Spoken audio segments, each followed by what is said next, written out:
Hello guys, welcome back to city and blogs. ఈ రోజు అయితే మా దసరా రోజు అయితే ఈరోజు మార్నింగ్ లేవగానే ప్రసాదం అయితే చేస్తున్నాం. అది బెల్లన్నం అయితే దేవుడికి పెట్టడానికి అయితే చేస్తున్నాను నేను. మమ్మీ అయితే కొంచెం బిజీగా ఉంది కాబట్టి నేను ఈరోజు అయితే పాయసం అయితే చేస్తున్నాను అనమాట. నేనైతే ముందుగానే పాలైతే పోసేసుకున్నా ఫ్రెండ్స్. ఇక పాలైతే పొంగుతున్నాయి అనమాట. ఇప్పుడు మనం రైస్ని అయితే వేసేసుకోవాలి. అలాగే బెల్లము, తాటి బెల్లం ఉండే ఇంట్లో, ఇంకా తాటి బెల్లమే వేసేస్తున్నాను అనమాట. ఇంకా తాటి బెల్లం వేసుకొని ఇంకా సిమ్లో పెట్టుకొని మంచిగా కరిగేదాకా అయితే తిప్పుకోవాలి.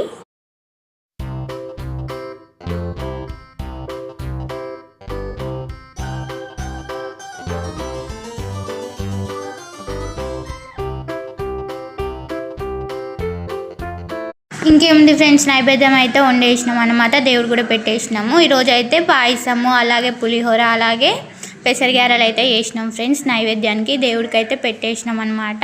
ఇగో చూడండి ఫ్రెండ్స్, ఇగో దేవుడిని అయితే ఇలా డెకరేషన్ చేసుకున్నాం, అయిపోయింది. ఇంకేముంది ఫ్రెండ్స్, మా పూజ కూడా కంప్లీట్ అయిపోయింది అనమాట ఈరోజు సక్సెస్ఫుల్గా.